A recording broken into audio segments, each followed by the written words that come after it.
कदूस कदूस, the Holy Spirit, fire रासबी। यूहन्ना आरफ का मुकाशवा उसका पहला बाब अब दूसरे बाब से पहली आयत से लेकर उसकी 7वीं आयत तक देखेंगे। दूसरा बाब उसकी पहली आयत से 7वीं आयत तक।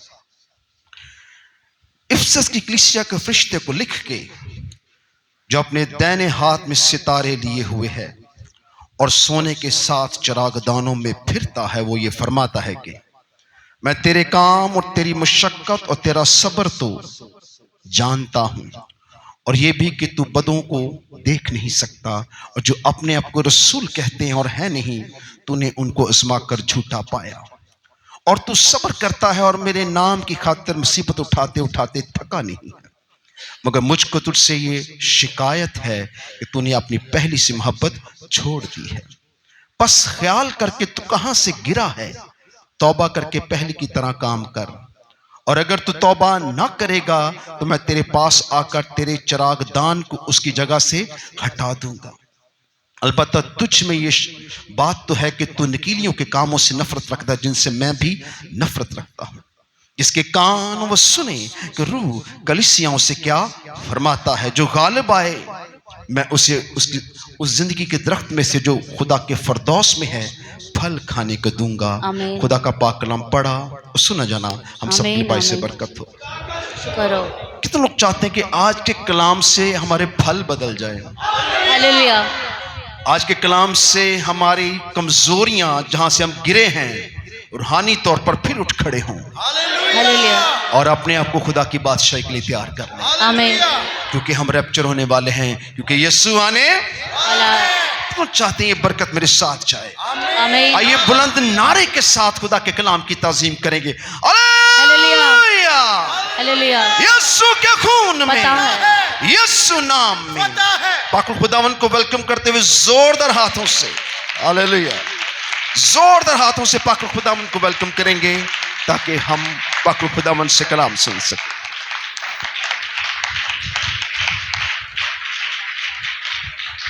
एक तकद्दस, एक ताज़ीम आपके बैठने में।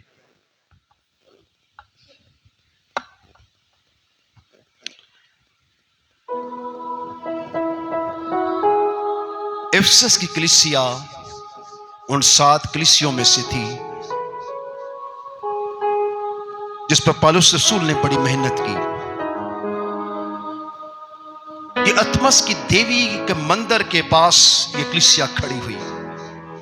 ये शहर इफिसस बुत प्रस्ती से, जादूगरी से भरा पड़ा था।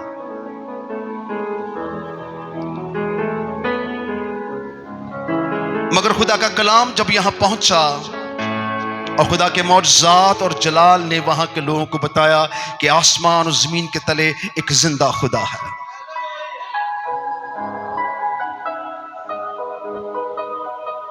इस कलीसिया को बड़ी नफरत का सामना करना पड़ा, क्योंकि बादशाह से लेकर कानून और कायदे सब बुत प्रस्तों के थे। ना उनका मुल्क था, ना वो जगह खुदा के लिए थी। पर खुदा का कलाम जब कहीं पहुंचता है तो वहां खुदा भी, हालेलुया, काश अब सब हाथ उठाते और इस कलाम की ताकत का अंदाजा लगाते। खुदा बुत प्रस्तों के दरमियान उतरा अपने कलाम को लेकर ताकि वो बच जाए। खुदा हर एक गुनाहगार के पास उतरता है ताकि वो बच जाए। मैं कभी कभी सोचता हूं अगर बाप यीशु को ना भेजते तो हमारे गुनाह हम पर चीख चीख के हमें मार देते, क्योंकि गुनाह की मजदूरी क्या है? मौत है। वो हमारे ऊपर इतना चीखते कि हम उनकी आवाजें सुनकर मर जाते। मगर हमारे गुनाहों के साथ खुदा ने एक अजब काम किया। कहता मुबारक है वो शख्स जिसके गुनाह को खुदा खातर में नहीं लाता है। खुदा हमेशा गुनाहगारों कमजोरों पर क्या करता है? रहम करता है। यह खुदा की निशानी है। वो रहीम है, कहर करने में धीमा और शफकत में गनी है। वो कहर से भरता है जब हम उसके होकर उससे बिगड़ते हैं, तो भी उसकी शफकत अबदी है और उसका प्यार निराला है। सो इफिसस की इस कलीसिया के पास कोई वजूद ना था कि कायम रह सकती, मगर इस कलीसिया ने बड़ी मेहनत की।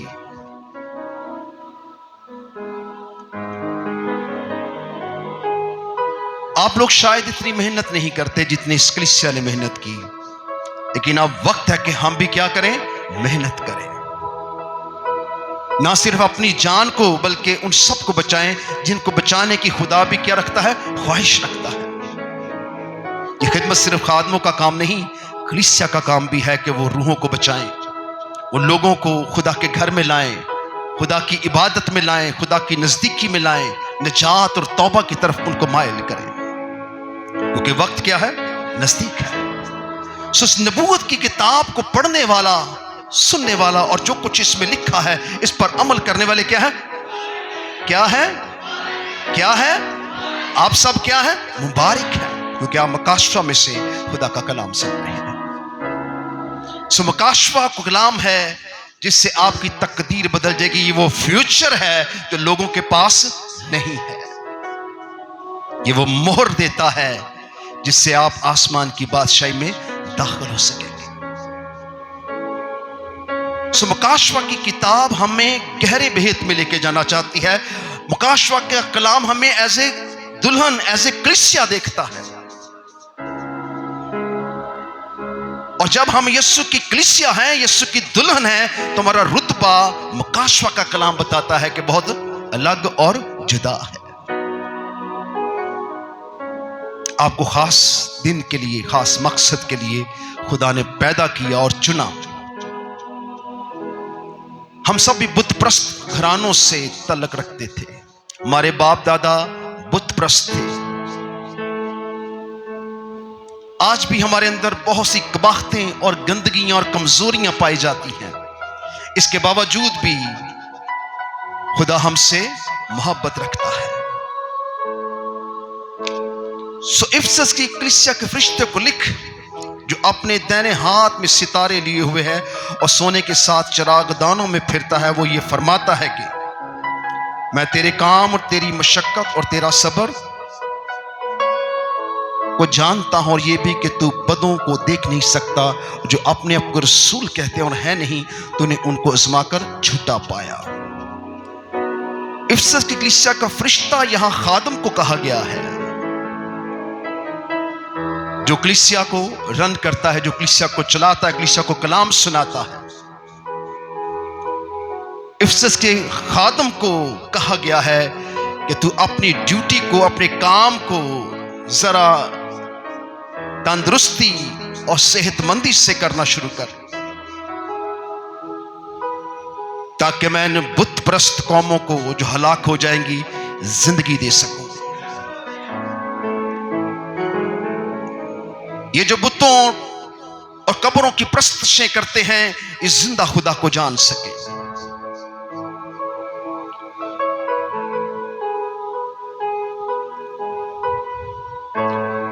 जो अपने दाहिने हाथ में सितारे लिए है और सोने के साथ चिरागदानों में फिरता है, वो ये फरमाता है। यीशु ने सलीब पर जान देने के बाद अपनी खिदमत को खत्म नहीं किया है, बल्कि वो खुदा के पाकतरीन मकाम में आपके लिए मौजूद रहता है। और खुदा का पाकतरीन मकाम कौन सा है? को बता सकता है? खुदा का पाकतरीन मकाम कौन सा है?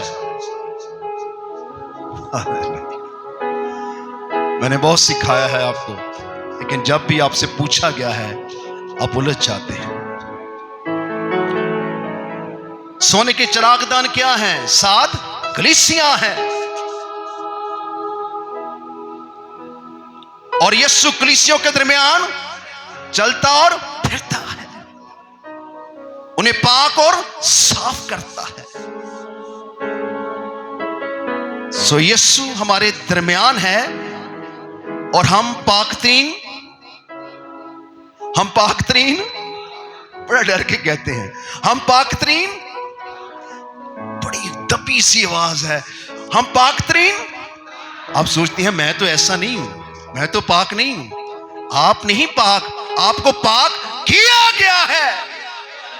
यीशु के लहू से धो दिया गया है, आपके गुनाहों को छुपा दिया गया है, आपकी कमजोरियों को आपसे दूर कर दिया गया है, ताकि आप खुदा का मक़दस ठहरे। हालेलुया।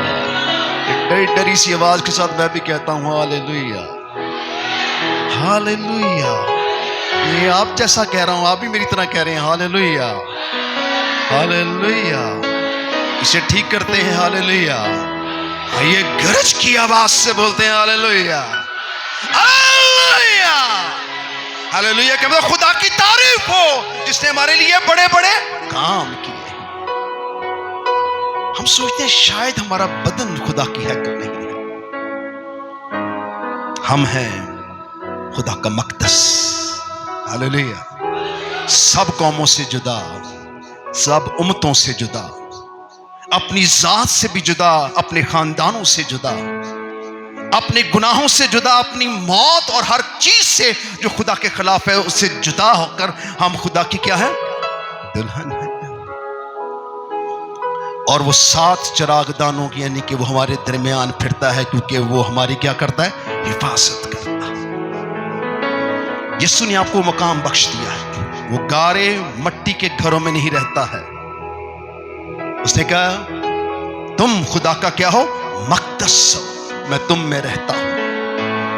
वो हम में रहकर, चिरागदान के दरमियान रहकर उन्हें तंदुरुस्ती, सेहत और रूहानी ताकत और कुव्वत देता है, ताकि जब वो खुदा के पास जाएं तो उनके पास किसी चीज की कमी ना रहे। दाऊद कहता है मैं अपनी सब कमजोरियों पर बड़ा फख्र करूंगा। कमजोरियों पे क्या करूंगा? क्योंकि वो खातर में ना लाई जाएगी, खुदा उन्हें बदल देगा। पतरस तो मछेरा था, क्या वो रसूल था? एक आम आदमी था, एक आम आदमी जो शायद प्रॉपर तौर पे यहूदी कलाम को भी पूरा नहीं करता था।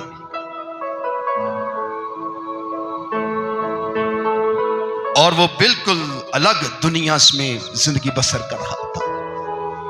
लेकिन जब यीशु उसके पास आए तो यीशु ने क्या कहा? तू माहीगीर है, तू क्या है? लेकिन मैं तुझे आइए सब हाथ उठा के बोलेंगे, मैं तुझे आदमगीर बना दूंगा। बदल दिया यीशु ने पतरस को। क्या वो माहीगीर रहा? वो आदमगीर बन गया। किसने बदला? किसने बदला? यीशु कौन है? यीशु कौन है? शाबाश। यीशु कौन है? यीशु कौन है? कलाम है।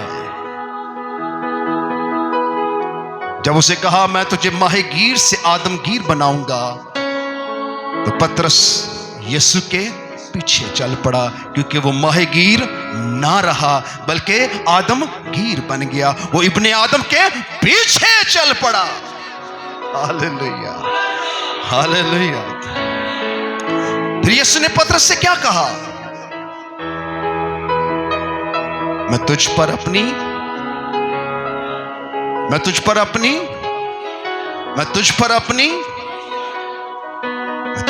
कलीसिया खड़ी करूंगा। पतरस ने कहा मैं तेरे लिए जान दे दूंगा। यीशु ने कहा तू 3 बार मेरा क्या करेगा? इनकार करेगा। ये हम हैं। जब हम कहते हैं हम ये करेंगे तो हम कुछ नहीं कर पाते। उसने कहा मैं 3 बार तेरा इनकार नहीं करूंगा, बल्कि मैं तेरे साथ जान दूंगा। मुर्गे बांग देते ही जब 3 बार वो इनकार कर चुका, फिर उसने यीशु की तरफ देखा, कहा कि मैं उसके साथ जान ना दे सका। क्यों? क्योंकि उसके लिए जान यीशु दे रहा था। Hallelujah, hallelujah. आपके गुनाहों के लिए जान दी, हम हल्का सा कहते हैं हालेलुया। हम अपनी कुर्सी पे हिलते नहीं और बोलते हैं हालेलुया। उसने हमारे लिए जान के बदले जान दी है, तभी हमारी जान उसको नहीं पहचानती। पतरस वहां से भाग गया और जार जार रोने लगा। वो कहता होगा, यीशु मुझे कहा था कि मैं तुझ पर अपनी कलीसिया खड़ी करूंगा, अब तो मैंने यीशु का इनकार कर दिया, अब तो ऐसा नहीं होगा। इंसान ऐसे सोचता है ना कि मैंने ये खता की है, मुझसे गलती है, अब तो खुदा मेरे लिए फैसला बदल देगा। पर खुदा अपने फैसले नहीं बदलता। वो ला तब्दील खुदा है। वो आपको तब्दील करेगा, अपने फैसले को तब्दील ना करेगा। सो क्या हुआ? पतरस को जब यीशु जिंदा होकर दोबारा मिले तो पतरस यीशु से आंखें नहीं मिला रहा था, क्योंकि हमारी कमजोरी, हमारे गुनाह हम पर चीखते हैं और हमें चिल्लाकर कहते हैं तुम गुनाहगार हो, और हम चीख कर नहीं कहते कि हम रास्तबाज हैं। अपने गुनाहों के सामने, अपनी कमजोरियों के सामने चिल्लाएं, यीशु मेरा फिदिया है, यीशु मेरी निजात है, यीशु के खून में। आपके गुनाह, आपकी कमजोरियां आपके आगे से भाग जाएंगे। Hallelujah, hallelujah. सो खुदा चाहता है कि हम इफिसस की कलीसिया की मानद अपने आप को निखारें, सवारें, अपनी कमजोरियों पे काम करें, ताकि हम खुदा की बादशाही के लायक ठहर सकें। खुदा की बादशाही बातों पे माकूफ नहीं, बल्कि उसकी कुदरत पे माकूफ है, और अपनी कुदरत में वो अपने बड़े जलाल के साथ है। जैसे ने पतरस से कहा,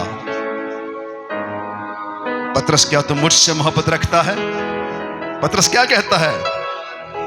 क्या बड़े ललकार के कह रहा था, जैसे हम कहते हैं, वैसे पतरस ने कहा, मुंह नीचे करके, इधर उधर देख के, खुदावन तू जानता है, तू मुझे जानता है कि मैंने तेरा 3 बार, मैंने हमेशा तेरी नाफरमानी की है। इसने दूसरी बार पूछा कि पतरस क्या तू मुझसे मोहब्बत रखता है? वो कहता, खुदावन तू जानता है। खुदावन जानते हैं कि आप कितने पानी में हैं। अगर आप खुदा से मोहब्बत रखते तो आपकी आवाज ऐसे ललकारती जैसे फरिश्तगान ललकारते हैं, लेकिन वो आपसे मोहब्बत रखता है, इसलिए वो बड़े फख्र से ललकारता और आपको आवाज देता है। और फिर उसने पतरस से फिर तीसरी बार कहा, उसने 3 बार इनकार किया था, यीशु ने 3 बार उससे पूछा, क्या तू मुझसे मोहब्बत? उसने कहा, खुदावंद मैं नहीं, तू जानता है कि मैं नहीं, तू मुझसे मोहब्बत रखता है। खुदा ने दुनिया से ऐसी मोहब्बत रखी, उसने अपना इकलौता बेटा, ताकि जो कोई नकम्मा हकीर, जो कोई उस पर ईमान लाए, हलाक ना हो, बल्कि हमेशा की जिंदगी पाए। इफिसस में यह जलाल हो रहा था, बुत प्रस्त हमेशा की जिंदगी पा रहे थे। हालेलुया।